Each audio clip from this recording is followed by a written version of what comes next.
The life of our people is a journey, for we travel annually in the Himalayas between two worlds. From the lowlands of India, we move to the highlands of communist China.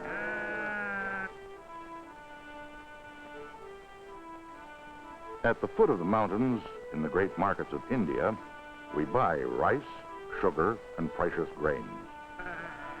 Over long and perilous trails, goats carry our products each year to the high markets of Tibet, where we barter for salt and wool. Our trade reaches distant places far beyond our journeys.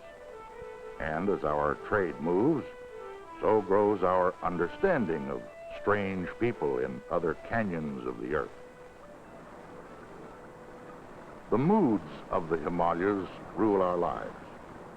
As summer monsoon rains drench our lower village at the foot of the mountains, we climb to our villages in the highlands. But winter snows drive us down again. We're called Jats. We live in 3 villages. The lower village is at 5,000 feet elevation.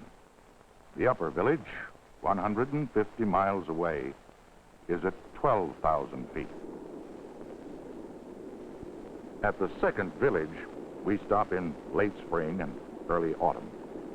Here we come to wait for the high snows to melt and to repair the damage of 7 months' snow.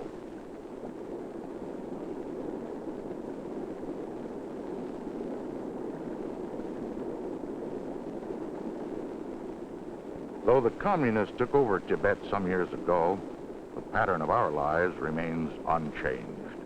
Most of the time, we move about in these remote hills as we please. Even our children act as if big governments do not exist.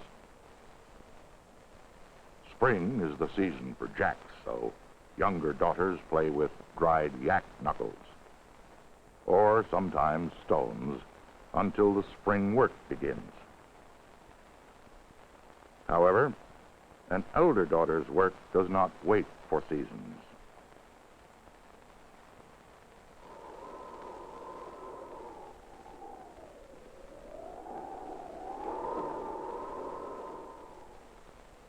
A tree stump, strong legs, and a little soap make a good washing machine.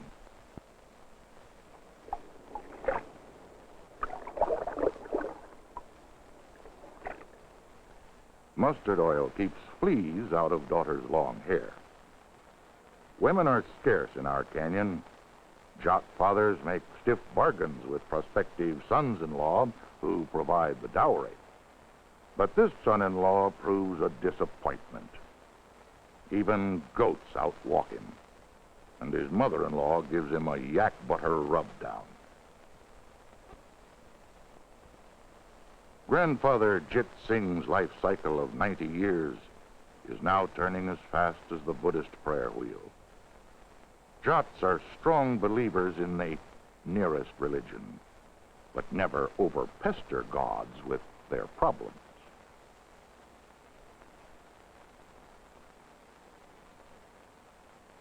Through monsoon and snow, the postman from India makes his 100-mile walk once a week.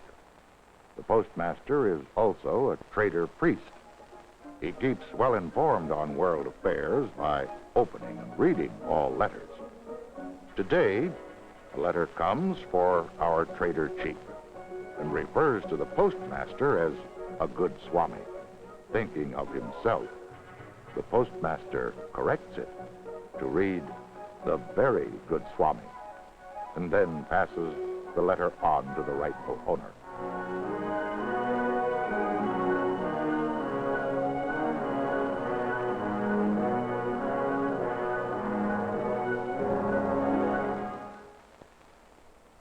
Now, we must prepare products for barter in the upper village where we will soon go. On the hot sand, we cook barley and wheat for food on the journey.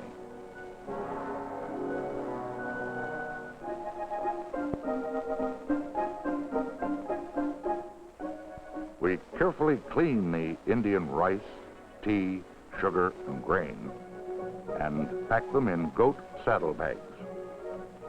Later, we barter these for salt and wool from the northern traders in the high mountain country.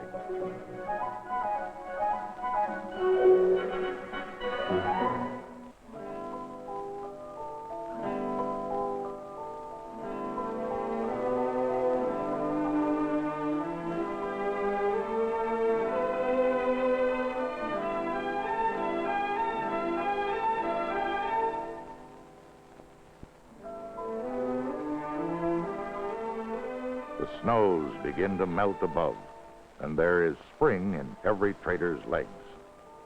Our caravans begin to leave the middle village to meet the northern traders halfway at the upper village.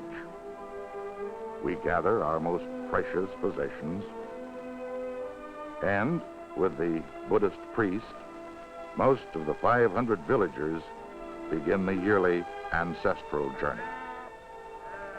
The journey will be long and difficult over narrow trails and bridges which we ourselves have built. The pride of our men is in the strength and alertness of our goats.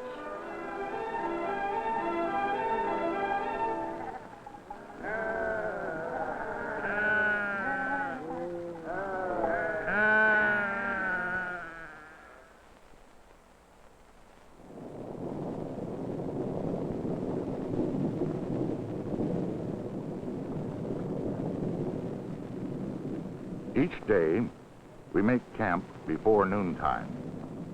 After a trek of 4 miles, our goats are unpacked and left to graze for the rest of the day. The average trader has 200 goats. Each goat carries an 18-pound saddle. The homemade saddles must be well protected from the night weather, for they contain the entire year's valuable products.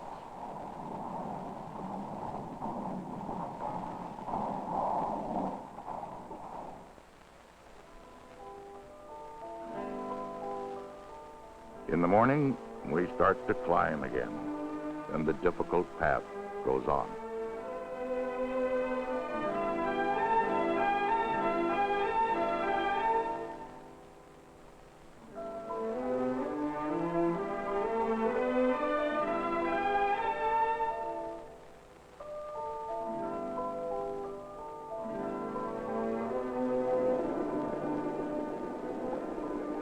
These mountains are claimed by both China and India. Sometimes soldiers fire guns at each other. But we try to stay friendly with all who want to trade and barter. In a month's time, we reach the upper village, which our forefathers built above the timberline. This is our native home in the bottom of a volcano, which legends say contained much fire when the earth was born. Our forefathers first came here when a new land across the seas called America was just being settled. For 8 months, our homes have been silent, snowbound, and empty. Now, with summer, we come to wait for trade.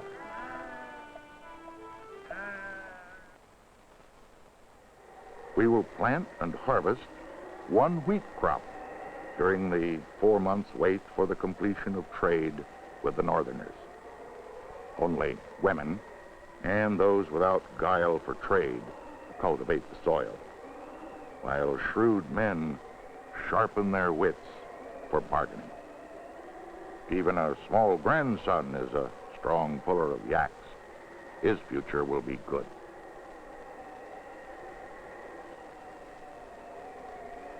Not being shrewd enough for trade, the son-in-law levels the rocky soil with homemade implements.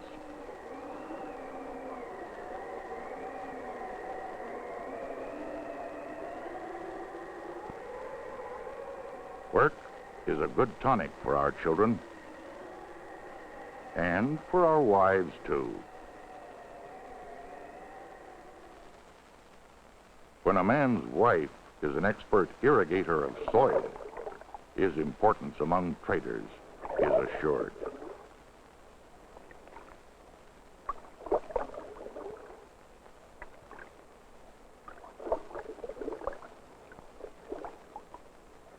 Little grandson practices building bridges. They must be strong to carry the goats. But this one caves in, and his goats are lost in the water. Still, he may someday become a great leader in trader history.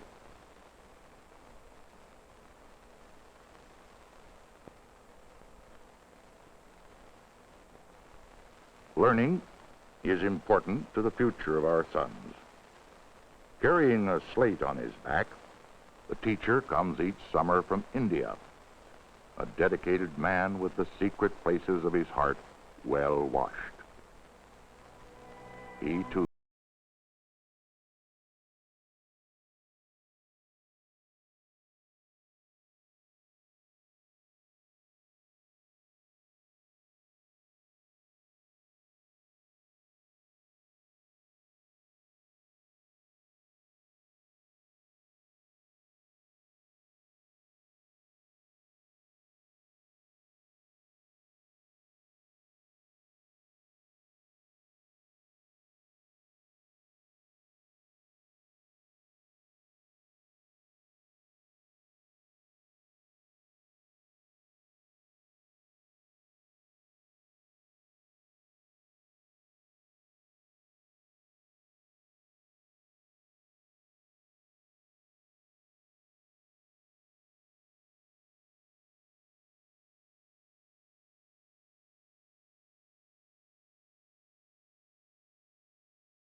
Some northern traders are already en route from Lhasa, the capital of Tibet. Others come from as far as the Gobi Desert.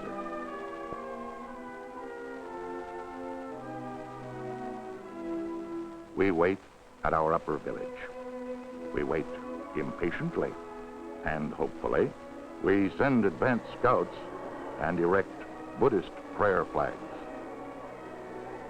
At last, our scouts report torrential streams where the northern traders are stranded at one of their clumsy bridges.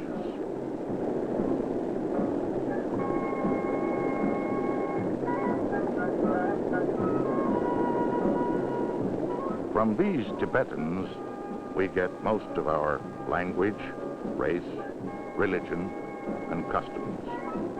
Also much sentiment, yak butter, and the names of women, but not the ability to build bridges. Northern Tibetan wool is still on the sheep, and we hope the saddlebags carry good salt, borax, and yak tails.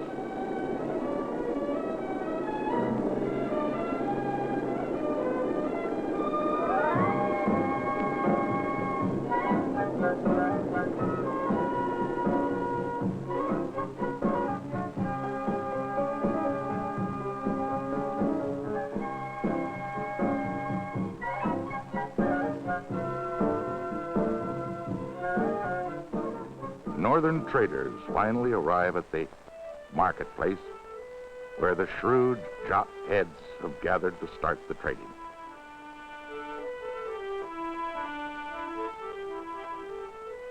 Our Jat chief argues with the Tibetan chief about their rate of exchange.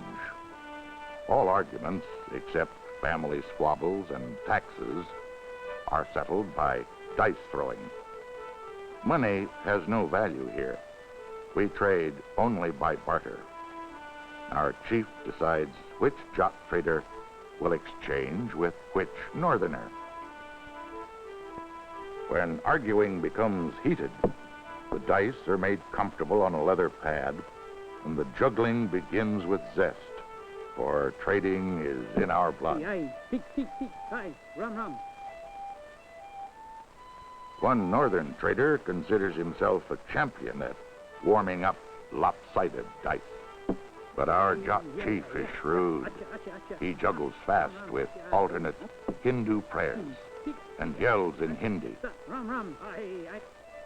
Bartering becomes favorable to us. The northerners give jot traders 2 cups of salt for 1 cup of sugar.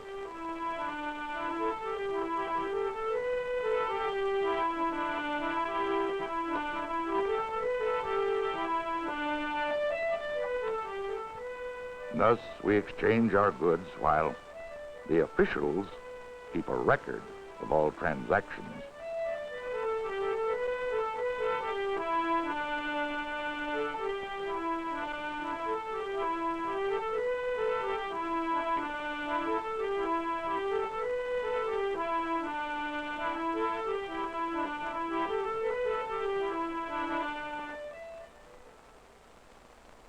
In the early dawn, we begin to shear the northern sheep.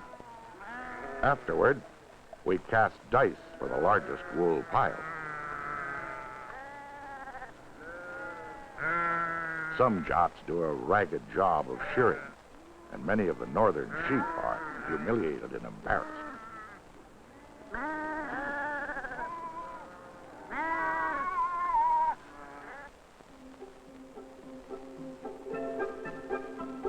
Our women cooperate in the preparation of the wool. Together we card the wool, spin, weave, sew, and make all our clothing.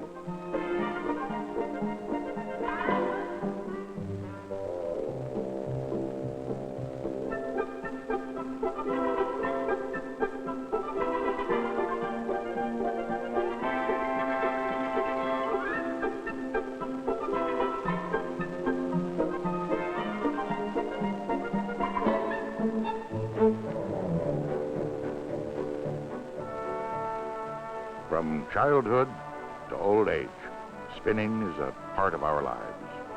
Uncle is our most progressive trader.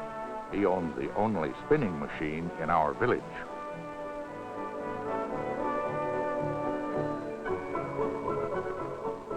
Our knowledge about wool and our tools come from India. My generation brought in the single sewing machine and the coal iron used by the village tailor. Changes are always taking place in our mountain land. We hear new ideas on ownership of goats and trails from the communists. Our chief catches a jot in a happy bartering mood, and he juggles up the topic of taxes, which no trader likes. Taxes by the Indian government are based on the number of animals possessed. This trader owns 300 goats, 1 horse, and 3 unhealthy yaks. 60 goats have been hidden in the next canyon. The trader pretends he's never heard of taxes before. He continues to carve a new mouthpiece for his hookah. He fails to get a tax reduction for the sick goats, and finally pays a sum equal to 1 day's wages for the school teacher. The communists tell us someday we won't have to pay taxes.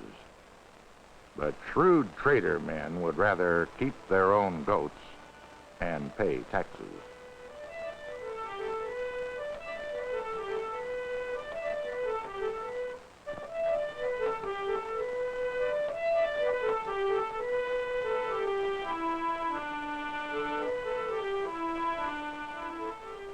Before the northern traders leave, we celebrate the successful bartering with the Indian harmonium and violin.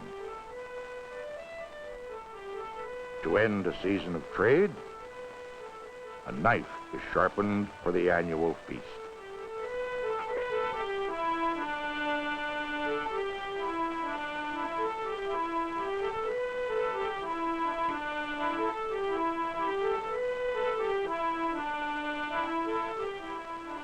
This sacrifice is the only act of violence among our happy and peaceful trader people. We honor the goat on a mountain altar for its value to us. At no other time do we eat goat meat.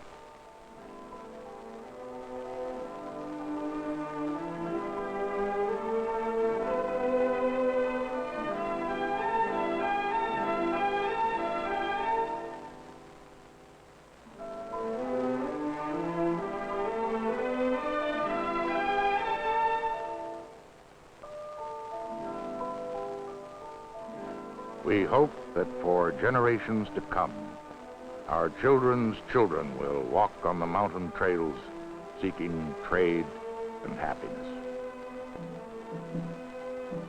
Now, drums hasten our return south before the sudden Himalayan darkness engulfs the mountain land, preventing our products from reaching other canyons of the earth.